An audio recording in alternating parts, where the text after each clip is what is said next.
A few years ago my boss went on holiday for a couple of weeks to Spain. Midway through the holiday he got a phone call from the police informing him that his sister had passed away in a fire in her flat. So he rushes back home early, deals with the police and the passing, and everything. My employers told him to take some time off to grieve, which he duly did. When he came back to work on a Monday morning a few weeks later, we invited him into our coffee room to talk and offer him our sympathies and support. About half an hour later he excuses himself to start work. He walks into his office, sits down at his desk, turns on his computer, and checks to see if there are any answer phone messages. And the very first message that plays is his sister, screaming down the phone, "Help me! Help me! I'm trapped, I can't breathe." Still sends chills down my spine to think about it. As you can imagine, he was pretty traumatized.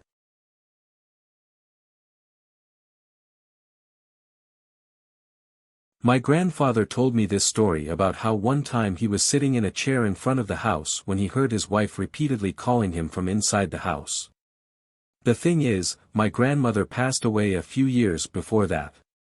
But he told me that the voice was so pressing that he actually got up to look inside the house, and as soon as he got inside he heard a loud crash behind him and turned around to see that the chair he has been sitting in moments ago had been crushed by the cast iron gutter that fell on it. If he didn't come inside the house he would have probably been seriously injured.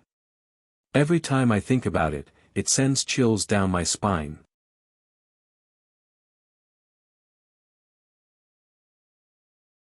At the local amusement park.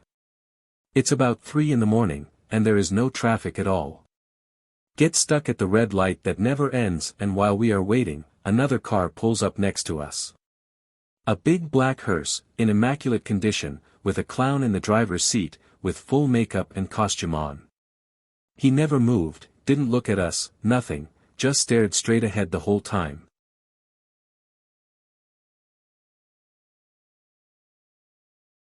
I was an RA in a dorm for 2 years in college. A girl who had been having stress issues finally snapped.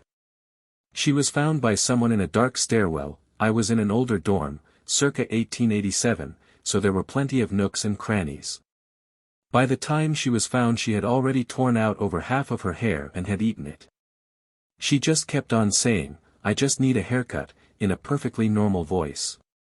It took 6 of us and the police sedating her to finally get her strapped down to an ambulance gurney. To this day I can't forget how powerful she was. She couldn't have weighed over 120 pounds, yet she had this sort of superhuman ability to rip her arms away to tear out another clump of hair and stuff it into her mouth. All with a perfectly straight face.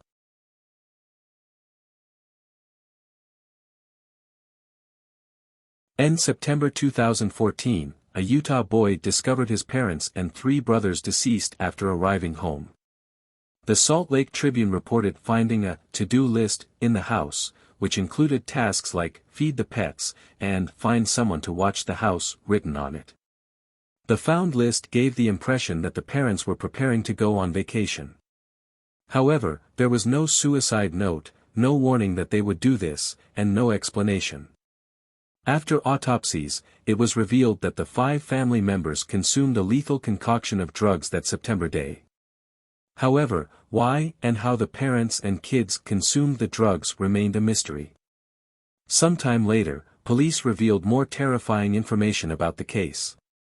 According to family members' statements, the parents' motivations included believing that the world's end was near and frequently spoke of leaving this world.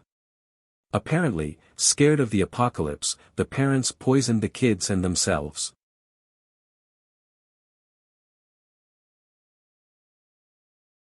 On November 10, 1923, Nathan Leopold committed to travel 6 hours from Chicago to the University of Michigan.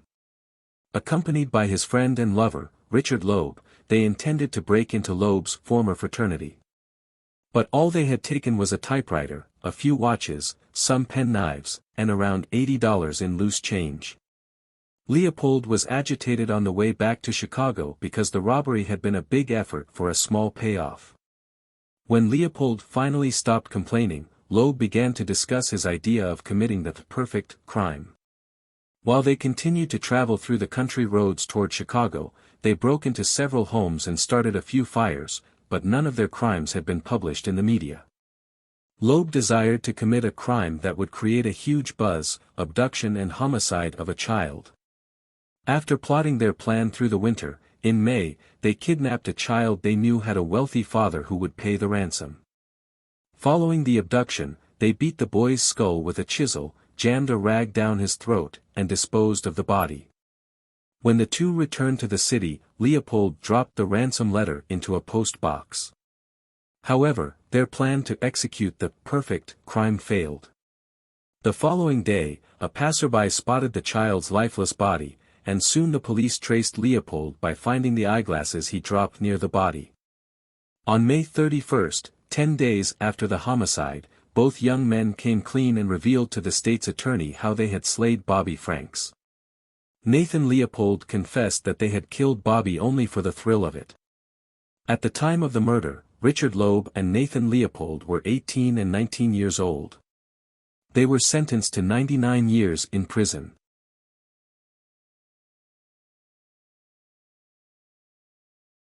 Between 1978 and 1991, American serial killer and S*X offender Jeffrey Lionel Dahmer, monikered as the Milwaukee Cannibal, slayed and dismembered 17 men and boys aged 14 to 33. Dahmer dismembered and kept their organs and bones in his home and used them for carnal pleasure.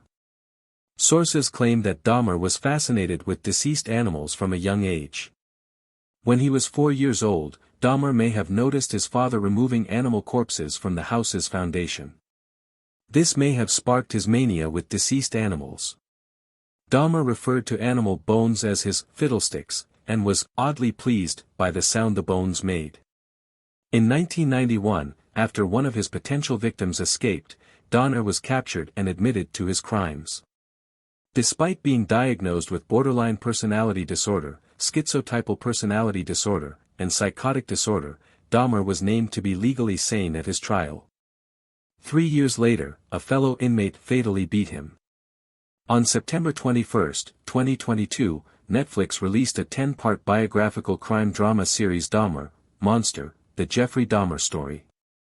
Soon, Netflix's dramatization of Dahmer's murderous rampage in Milwaukee received a massive backlash from the public and people whose relatives were butchered by Dahmer.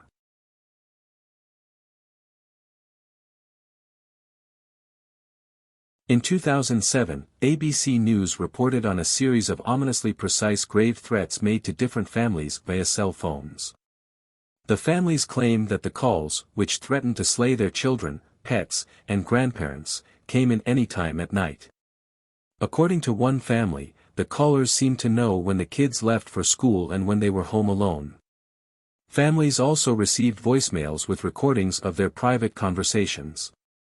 According to the victims, the caller was aware of their activities and what they were wearing. The family of Courtney Kuykendall, 16, said that her cell phone started sending text messages to her friends by itself in February, which is when the family's problems began.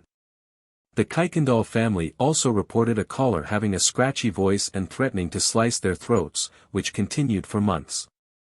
Another victim reported receiving a call from an unknown caller saying they preferred lemons when the woman was slicing limes in her kitchen. The police couldn't find the perpetrators.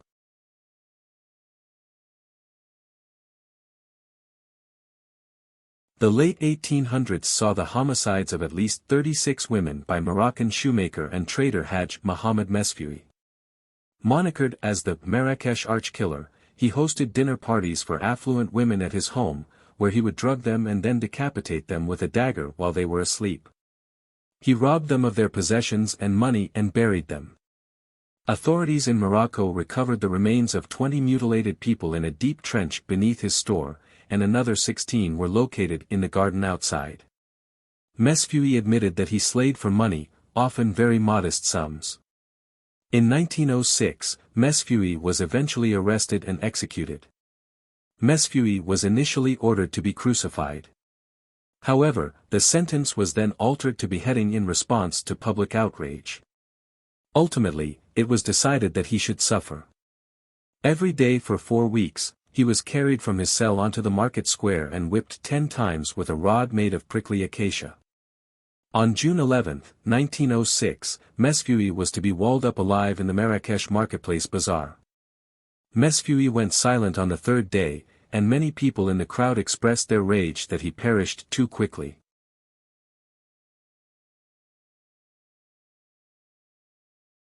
The creepy, old-fashioned porcelain doll with a Victorian appearance, red lips, rosy cheeks, and blue eyes, referring to Annabelle, may come to mind when one thinks of a haunted doll. However, it's unlikely that anyone still keeps one in their house. Unless that house is Warren's Occult Museum in Monroe, Connecticut. However, those dolls are not the only ones getting possessed. Disney's Frozen Elsa doll, given as a Christmas 2013 gift in the Houston region, made headlines when it appeared to start acting paranormal. For 2 years, the doll was working as it was technically supposed to, reciting phrases from the movie and singing Let It Go when a button was pressed. In 2015, it started randomly alternating between English and Spanish languages. The woman who purchased the doll claimed that, even with it switch off, the doll would start speaking and singing randomly. In December 2019, the family chose to get rid of the Elsa doll. Despite tossing it in the garbage, the family eventually discovered it hidden inside a bench in their living room weeks later. Following the discovery, Elsa started to speak and sing solely in Spanish, soon after which the family made another attempt to scrap the Elsa doll. The doll was double-bagged and put at the bottom of the garbage can, which was soon picked up by waste collectors. The family left for a trip sometime later, but when they were back, the haunted doll was waiting in their backyard. In their last attempt, the family sent Elsa through the mail to a Minnesotan family friend, who fastened the possessed doll to the front bumper of his truck. According to the woman's most recent update in October 2020, the doll hasn't returned to Houston yet.